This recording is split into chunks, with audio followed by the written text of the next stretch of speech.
অত্যন্ত স্পর্শকাতর একটি বিষয় নিয়ে আজকে আলোচনা করব।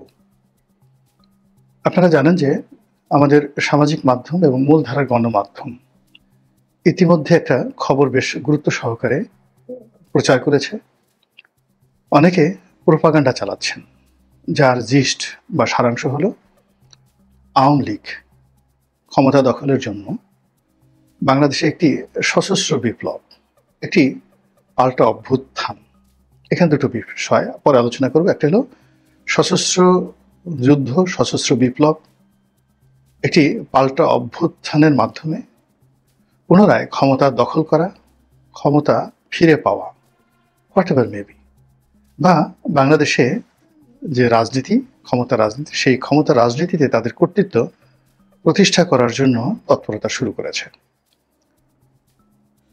মজলুম সাংবাদিক মাহমুদুর রহমান, তাকে মজলুম বলা হয়, এবং আওয়ামী লীগ জমানাতে সবচেয়ে বেশি সাংবাদিকদের মধ্যে যিনি নিগৃহীত হয়েছেন, এবং সেই শত নিগ্রহের মধ্যেও তিনি তার যে আওয়ামী বিরোধিতা এবং তার যে জিহাদে কুল্লিয়া সরকারের বিরুদ্ধে, এটা তিনি সাহসিকতার সঙ্গে তিনি সবসময় করেছেন।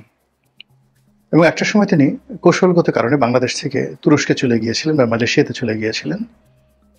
এর কারণ হলো তিনি দেখলেন যে বাংলাদেশে যদি তাকে থাকতে হয় তাহলে ফরহাদ মাজাহের মতো তাকেও চুপচাপ থাকতে হবে, আদারওয়াইজ তাকে মেরে ফেলবে। ফলে তিনি খুব কৌশল করে দেশের বাইরে গিয়েছিলেন এবং সেখানে গিয়েও কিন্তু তিনি তার কর্মকাণ্ড অব্যাহত রাখার চেষ্টা করেছেন। তিনি ইংল্যান্ড থেকে আমার দেশ পত্রিকার যে সার্কুলেশন বা পাবলিকেশন, এটা চেষ্টা করেছেন, যদিও সেটা তিনি সফল হতে পারেননি।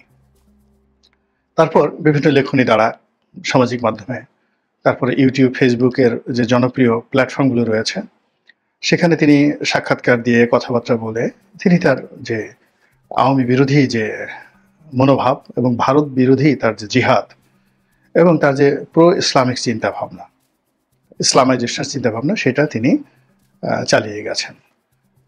পট পরিবর্তনের পর তিনি বাংলাদেশে এসেছেন এবং তার যে পত্রিকা দৈনিক আমার দেশ, এটা তিনি আবার প্রকাশ করেছেন। সেই পত্রিকার সার্কুলেশন বা প্রভাব প্রতিপত্তি কেমন এটা আমি জানি না, যে তাদের আসলে এখন 1 লাখ সার্কুলেশন না 10,000 সার্কুলেশন আমি জানি না। কিন্তু মূল ব্যাপারটা হলো যে যেহেতু এটার সঙ্গে মাহমুদুর রহমান সাহেব আছেন, তিনি এখন ডক্টরেট ডিগ্রি প্রাপ্ত ডক্টর মাহমুদুর রহমান, বিদেশে বসে বসে তিনি বেকার জীবন কাটাননি, তিনি সেখানে বসে ডক্টরেট করেছেন। আর তিনি যথেষ্ট অধ্যয়ন করা মানুষ, পড়াশোনা করেন। আমি জেলখানাতে আমরা প্রায় 50 দিন একত্রে ছিলাম। তো তার মধ্যে পড়াশোনার যে আমি আগ্রহ দেখেছি, ওটা আমার মধ্যেও নেই। সারাক্ষণ তিনি হাতে তার একটা বই থাকবেই, এবং একটা বই আমার পড়তে যদি 7 দিন লাগে, তার পড়তে লাগে 2 দিন, বড় জোর 2 দিন। এবং তিনি আমার বইগুলো পড়তে চাইলেন ওই সময়টাতে, এবং আমি তাকে বেশ কয়েকটি বই দিলাম, আমার লেখা বইগুলো। এবং আমার লেখা বইগুলো আমি দেখলাম যে সে বড় বড় বইগুলো 2 দিনে বা 1 দিনে সে শেষ করে ফেললো। এবং ওই বইগুলো নিয়ে যখন আলাপ আলোচনা করলাম, দেখলাম যে তার সবই মোটামুটি যাকে বলা হয় পড়া হয়ে গেছে, এবং তিনি মনোযোগ সহকারে পড়েছেন। তো কাজেই তার পত্রিকা 10,000 সার্কুলেশন হোক বা 10 লাখ সার্কুলেশন হোক, ডাজ নট ম্যাটার। তিনি যেটা বলেছেন আমি সেটা গুরুত্ব সহকারে বিবেচনা করতে চাই এবং এটার ইম্পর্টেন্স দিতে চাই, গুরুত্ব দিতে চাই। তার পত্রিকায় যে রিপোর্ট বের হয়েছে সেটি হলো বাংলাদেশের কয়েকটি গোয়েন্দা সংস্থা, ডিজিএফআই এবং এনএসআই, তারা যে রিপোর্ট সরকারের কাছে জমা দিয়েছে, সেক্ষেত্রে আওয়ামী লীগের তৎপরতা আর কথা বলা হয়েছে। এবং সেখানে বলা হয়েছে যে আওয়ামী লীগের নেতাকর্মীদেরকে বিভিন্ন ওয়ার্ড থেকে, ইউনিয়ন থেকে এবং ঢাকা শহরের বিভিন্ন থানা থেকে তাদেরকে বাছাই করা হয়েছে এবং তাদেরকে বিশেষ ট্রেনিং দেওয়া হচ্ছে। অবশ্যই সেটা অস্ত্রের ট্রেনিং দেওয়া হচ্ছে এবং নানা রকম অঘটন ঘটানোর জন্য তাদেরকে প্রস্তুত করা হচ্ছে। এই ধরনের একটা রিপোর্ট দৈনিক আমার দেশে এসেছে। দ্বিতীয়ত যে জিনিসটি হচ্ছে সেটি হলো এই কাজের জন্য নাম এসেছে সেই ডিবি মনিরের, যিনি পুলিশের এডিশনাল আইজি ছিলেন এবং এসবির প্রধান ছিলেন। মূলত তার যে এক্সপার্টিস সেটা হলো কাউন্টার টেররিজমে এবং জঙ্গি দমনে।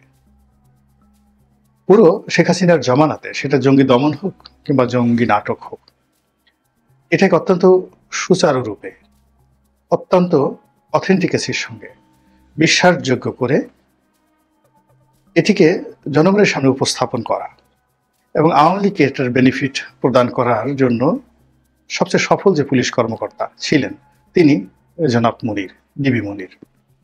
এখন সেই ডিবি মনির ধরাছোঁয়ার বাইরে আছেন, দেশে আছেন না দেশের বাইরে আছেন আল্লাহ জানেন, কিন্তু তাতে কানেক্টিভিটি আছে এবং তিনি জানেন কি করে কোন কাজ করতে হয়। আমার দেশের রিপোর্ট অনুযায়ী এই ডিবি মনির এই কাজটি করে যাচ্ছেন। তো ডিবি মনিরের পরে আরেকজন কর্মকর্তা আছেন, সেটা হলো ডিবি হারুন। তো ডিবি হারুন ডিআইজি পর্যন্ত হয়েছিলেন, এডিশনাল আইজি হননি। তিনি সর্বশেষ এই যে ডিবির প্রধান রূপে, মহানগর ডিবির প্রধান রূপে তিনি দায়িত্ব পালন করেছেন এবং তার সে বিখ্যাত ভাতের হোটেল, এবং সেই হোটেলে তিনি এই যে এখন যারা কুশীলব, জুলাই আগস্ট বিপ্লবের যারা কুশীলব ছাত্র নেতাদেরকে তিনি সেখানে গ্রেপ্তার করে নিয়ে গিয়েছিলেন, তাদেরকে সেখানে জামাই আদরে তিনি রেখেছিলেন। এখন তার পক্ষ থেকে বলা হচ্ছে কিছু হয়নি, আর ছাত্র নেতারা বলছে যে আমাদেরকে একদিকে পিটিয়েছে, একেবারে গরু ছাগলের মতো পিটিয়েছে, পাছা লাল করে দিয়েছে, এবং অনেকে সেই পশ্চাৎ দেশ এবং পৃষ্ঠদেশ সেই ডিবি অফিসের পিটুনিতে কিভাবে রক্তাক্ত হয়েছে সেই ছবিগুলো কিন্তু এখন ইন্টারনেটে ভাসছে। এবং এই ডিবি হারুন এতটা নির্মম নিষ্ঠুর, সে আবার আমাদেরকে পিটিয়ে আবার টেবিলে কাঁটা চামচ দিয়ে পোলাও কোরমার সামনে রেখে আমাদেরকে হাসি মুখে খেতে বলেছে, এবং আমরা খেয়েছি আর সে ছবি তুলেছে। এরপর আমাদেরকে এত মারধর করার পরেও, যাকে বলা হয় আমাদের পিতামাতাকে ডেকে এনেছে, তাদেরকে দিয়ে বিবৃতি দিয়েছে যে আমরা এখানে স্বেচ্ছায় এসেছি এবং এখন এখানে আছি নিরাপত্তার জন্য, বাইরে গেলে আমাদের মেরে ফেলবে, এই জন্য আমরা এখানে আছি। তো সেই ডিবি হারুন তো এখনো মরেননি, তিনি আছেন, তার সেই কৌশল আছে। তারপরে পুলিশের যে অন্য সকল কর্মকর্তা, যেটা আওয়ামী লীগের সময়টাতে তারা বিএনপির জন্য আজরাইল রূপে ছিলেন, এর মধ্যে একজন ছিলেন বিপ্লব। হারুনের কথা তো আগেই বললাম। তো হারুন অনেকটা ডিপ্লোম্যাটিক ছিলেন, কিন্তু বিপ্লব ডাইরেক্ট ছিলেন। আরেকজন অফিসার ছিলেন মেহেদি। তো মেহেদি ছিলেন। তো এরকম এক ডজন পুলিশের যারা খুব নামকরা কর্মকর্তা, তারা মোরালে সবাই কিন্তু দেশের বাইরে নিরাপদে আছে, নিশ্চিন্তে আছেন, কিন্তু তাদের কানেক্টিভিটিগুলো কিন্তু রয়ে গেছে, ট্রেনিং রয়ে গেছে, অর্থবিত্ত সব কিছুই রয়ে গেছে। তো এই বিষয়গুলো একত্র করে আওয়ামী লীগের সেই সারা বাংলাদেশ থেকে যদি 50,000 লোককে ওয়ার্ড ভিত্তিক এইভাবে গোপনে ট্রেনিং দেওয়া হয়, এটা এই জনারণ্যে কত বড় ভয়ঙ্কর বিষয় হতে পারে। যে এই লোকগুলোর ট্রেনিং আছে কিভাবে বোমা মারতে হয়, এই লোকদের ট্রেনিং আছে কিভাবে বড় একটা সমাবেশ হচ্ছে বিএনপির বা জামাতের অন্য জায়গায়, সেই সমাবেশের মধ্যে গন্ডগোল করতে হয়, কিভাবে সেখানে একটা ককটেল ফুটাতে হয়, কিভাবে ব্রাশ ফায়ার করতে হয়, সেখানে কিভাবে জঙ্গি হামলা করতে হয়, এরকম একটা যেটাকে বলা হয় আত্মঘাতী এই ঘটনাগুলো আওয়ামী লীগের লোকদের অর্গানাইজ করে এই পুলিশের সাবেক কর্মকর্তা যারা আছেন, তার সঙ্গে অন্যান্য কর্মকর্তারাও থাকতে পারেন, এইরকম একটা রিপোর্ট গোয়েন্দারা নাকি তৈরি করেছে, মাহমুদুর রহমান পত্রিকায় ছাপা হয়েছে। এবং এটা সরকারের মধ্যে যথেষ্ট অস্থিরতা তৈরি করেছে, চঞ্চলতা তৈরি করেছে, আতঙ্ক তৈরি করেছে, এবং জনগণ আতঙ্কগ্রস্ত হয়ে পড়েছে। এর কারণ হলো আমরা সেই সিঁদুর মেঘ দেখে ভয় পাওয়া মানুষ। আমাদের এই জাতীয় জীবনে একটি মাস ভালো যায় না। কালবৈশাখী শেষ হতে না হতেই আকাশে মেঘের ঘন ঘটা, সেই প্রবল বর্ষণে বন্যার পরে শুরু হয় মঙ্গা, ফসল হানি হয়, এরপর অভাব অভিযোগ। সেই আশ্বিন এবং কার্তিক মাস যেতে না যেতেই শীত চেপে বসে।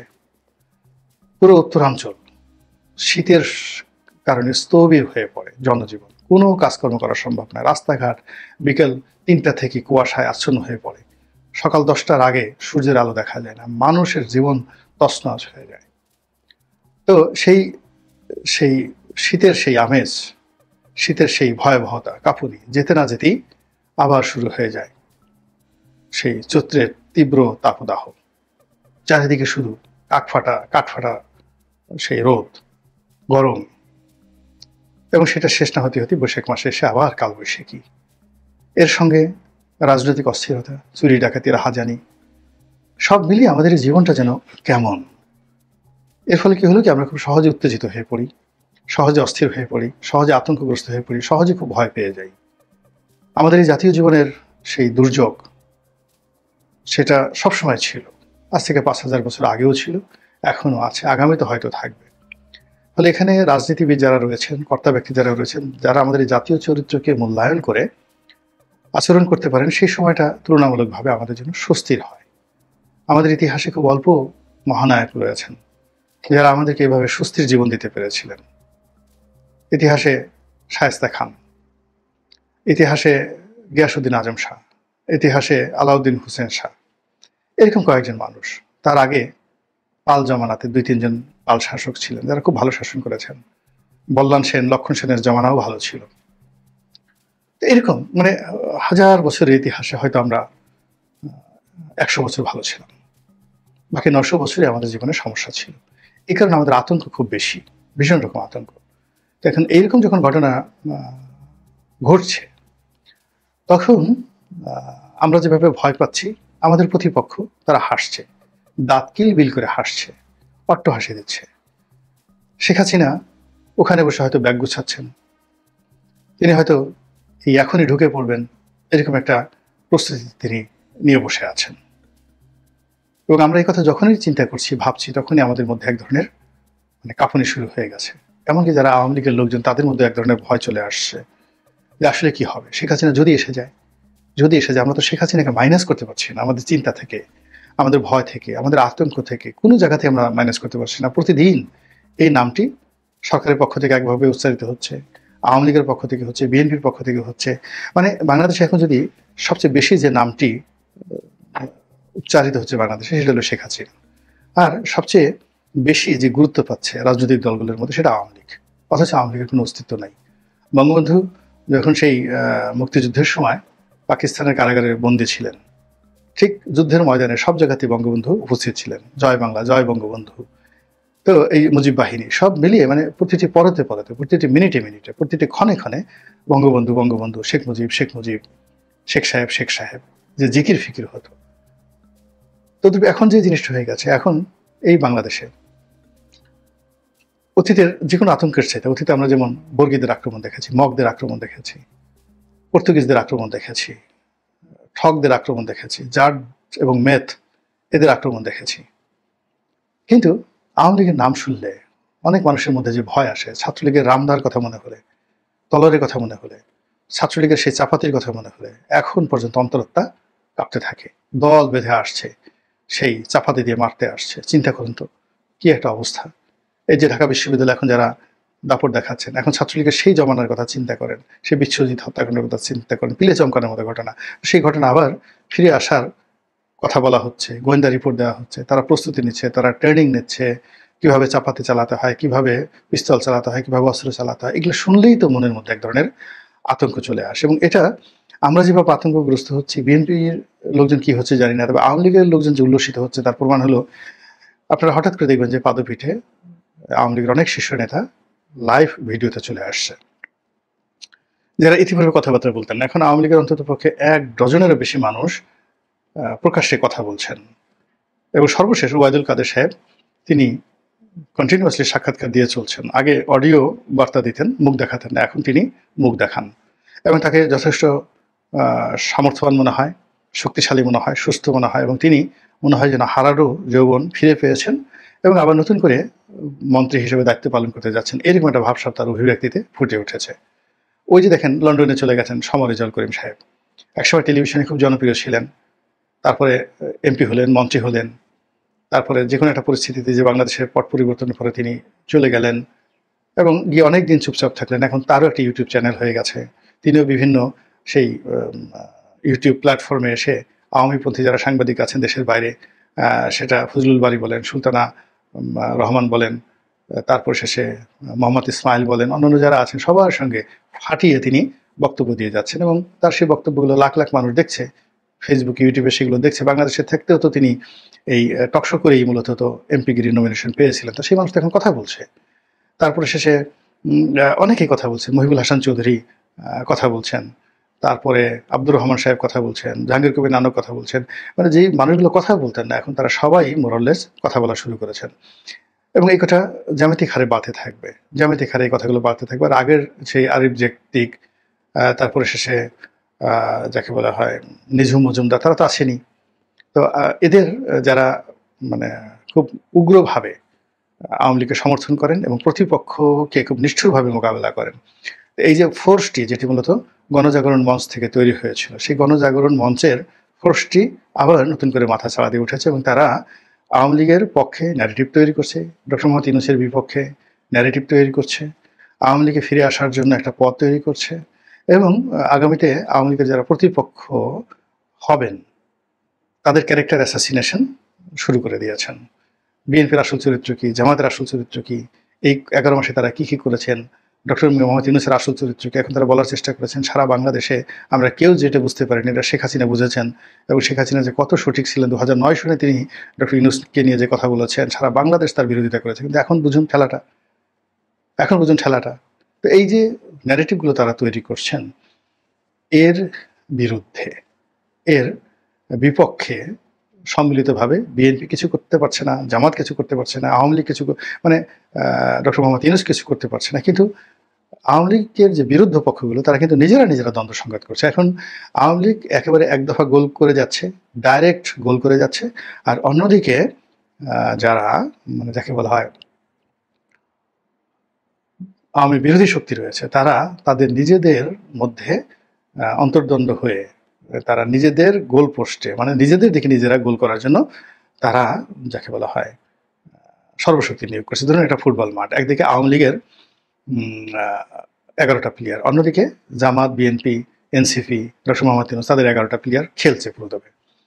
এখন আওয়ামী লীগ দেখলো যে আওয়ামী লীগের দিকে গোল করবে সমস্ত দলগুলো 11টা প্লেয়ার, তা না করে সেই 11টা প্লেয়ার তারা নিজেদের দিকে গোল করছে।